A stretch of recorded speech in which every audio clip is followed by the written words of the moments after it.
DJI Osmo Mobile 7 Pro ডান। এটার ভিতরে এমন এমন জিনিস দেখলাম যে দেখার পর মনে করেন যে এটা নিতে বাধ্য হলাম, ঠিক আছে? এটা হচ্ছে আমি সৌদি আরব নুন থেকে নিলাম, নুন অনলাইন, ঠিক আছে, নুন সুপার মল। তো এটা আমি DJI Osmo Mobile 7 Pro মানে পি, এটা নেওয়ার একটাই কারণ যে এটা আমি অনেক ইউটিউবে অনেক রিভিউ দেখলাম যে অনেক ভালো, অনেক গুড কোয়ালিটি, ঠিক আছে, অনেক ভালো একটা product DJI Osmo Mobile 7 P, ঠিক আছে।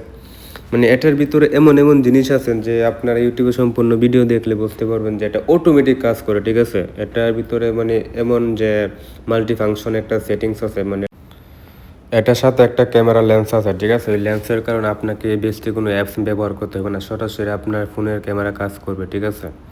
এটার ভিতরে আছে যে ফোনে যে লাগায় মাথাটা এবং চার্জার, এবং এই বক্সের ভিতরে হচ্ছেন যে DJI Osmo 7 Pro। দেখেন, এটা দেখার মতো একটা জিনিস, কি বলবো, দেখেন, দেখলে বুঝতে পারবেন। দেখেন, ওয়াও, মিয়া মিয়া, খুব সুন্দর একটা জিনিস। আসলে এটা নেওয়ার একটাই কারণ যে এটার ভিতরে মানে অনেক আনকমন, এটা দিয়ে এমন কোনো ভিডিও না যে করা যায় না। সিনেমাটিক ভিডিও, যে কোনো ভিডিও আপনি যেমনি ইচ্ছে তেমনি ঘুরাতে পারবেন, অটোমেটিক ঘুরবে। যে কোনো সিস্টেমে আপনি ভিডিও করতে পারবেন, কোনো সমস্যা নাই। এটা হচ্ছে আমাদের মেন, ঠিক আছে। এটার মধ্যে মানে ক্যামেরা লেন্স আছে, আপনাকে অটোমেটিক ঘুরবে, আপনি যেমনি ঘুরবেন এটা অটোমেটিক ঘুরবে। তাই বললাম, এটার মধ্যে আমি অনেক কিছু দেখতে পেলাম যা দেখার মতো। তো ফাইনালি এটা আমার কাছে অনেক ভালো লাগছে, এখন ইউজ করলে বুঝতে পারবো আরও কতটুকু ভালো। তো আমার দেখে এটা সেরা, ঠিক আছে, এটাই সেরা, আমি শিওর এটা সেরা।